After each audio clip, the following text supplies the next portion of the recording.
It is rare to play a game that genuinely changes you to your core. An experience that fundamentally alters your brain chemistry, something that rewrites the very neurons of your mind, opening it to things you never thought possible. Having played games for most of my life, there's only a few titles that match this mythical status.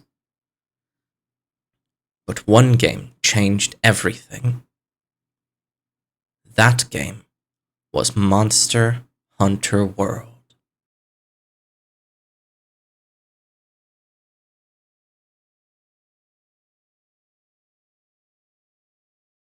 Growing up, I played mostly Nintendo games, with Mario and Pokemon being my favorites. Being a creative kid, Pokemon especially resonated with me, and I still hold my memories of Heart Gold, Platinum, and the Gen 5 games dear to my heart. It resonated so much, in fact, that I tried making my own fan-made Pokemon before I even knew what a Fakemon was. That creativity shifted over time, from Fakemon to Sonic OCs, but the core remained the same. I used the games I loved most as inspiration to create my own art and characters. In 2018, a game released that set me on a path I hadn't yet realized.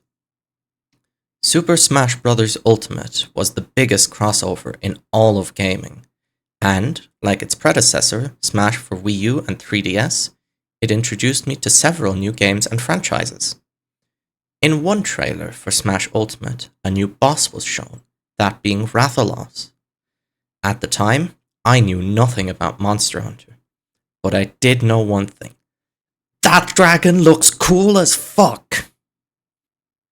I later fought Rathalos as a boss in Ultimate's World of Light campaign, and I immediately wanted to play a Monster Hunter game. At the time, the newest Monster Hunter game was World, which wasn't on Switch. Since World was the only Monster Hunter game I knew of, I didn't see any way to play the games. Even when World released on Steam, my PC was far too weak to run the game.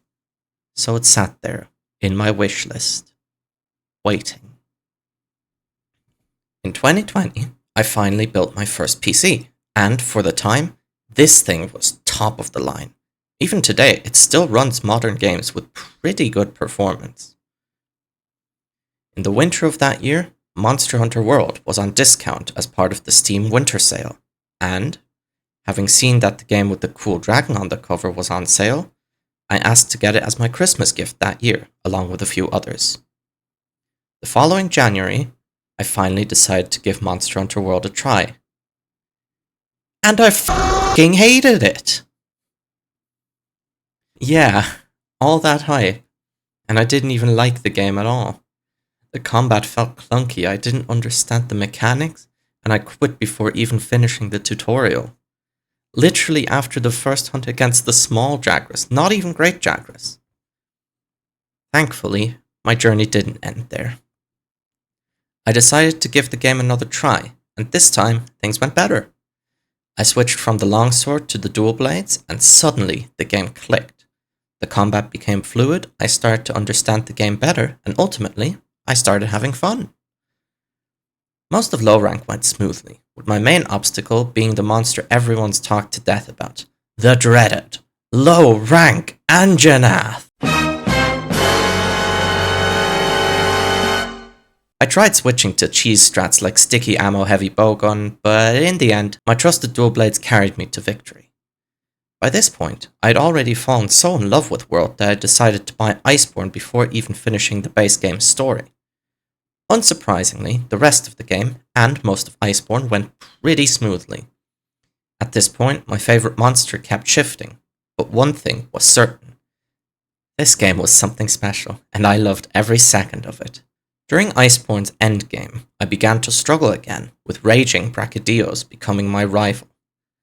I actually had such a difficult time with him that I rage quit the game for a month straight before coming back to the game. When I did come back, I finally defeated my rival, first with an SOS player, then on my own.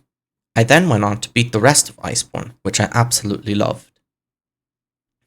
From that point on, Monster Hunter became one of my favourite franchises, and I played Rise, as well as Stories 2, on day one. I was hooked. My creative energy was sent into overdrive thanks to Monster Hunter, and the creativity I once put into Fakemon now went into custom monster designs inspired by what I fought in Monster Hunter. Unfortunately for me, my technical skill didn't really match the vision in my head, but I didn't let that stop me. I came up with monsters, biomes, and mechanics for my hypothetical game.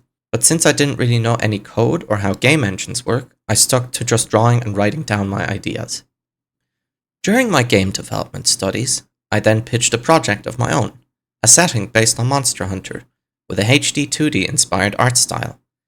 At this point, my art skills had become developed enough that I could draw decent creature and character designs. Unfortunately, the game didn't turn out as I thought, and ended up being a learning experience more than anything. It did, however, inspire me to try and develop my own game. So I opened up Godot, followed the tutorial, and didn't touch the engine again for several years.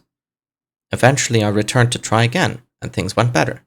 I actually managed to code some things on my own, followed tutorials for more difficult topics, and learned more about how Godot worked. In the meantime, I kept working on my creature designs, kept coming up with mechanics and ideas for the game, and kept writing lore for my setting. The current version of the game looks something like this.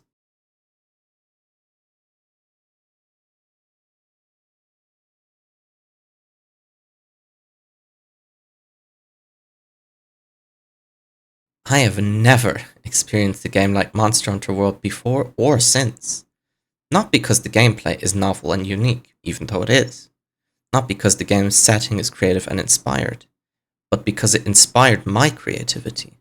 The game lit a fire I never knew was there, igniting my artistic drive into a blazing inferno which has never burned out. I want nothing more than to create my own world, my own creatures and characters, and to share them with others. And I have Monster Hunter World and the Monster Hunter franchise at large to thank for it. This video was deeply personal for me. I've never really talked about my creative work and inspiration like this. Usually I just hide it away in a Blue Sky post and forget about it. But since the topic is so connected to my history with World, it only made sense to feature it here. Plus, I got some more eyes on my art, so that's a bonus. With that said, thank you very much for watching this video, and I'll see you in the next one.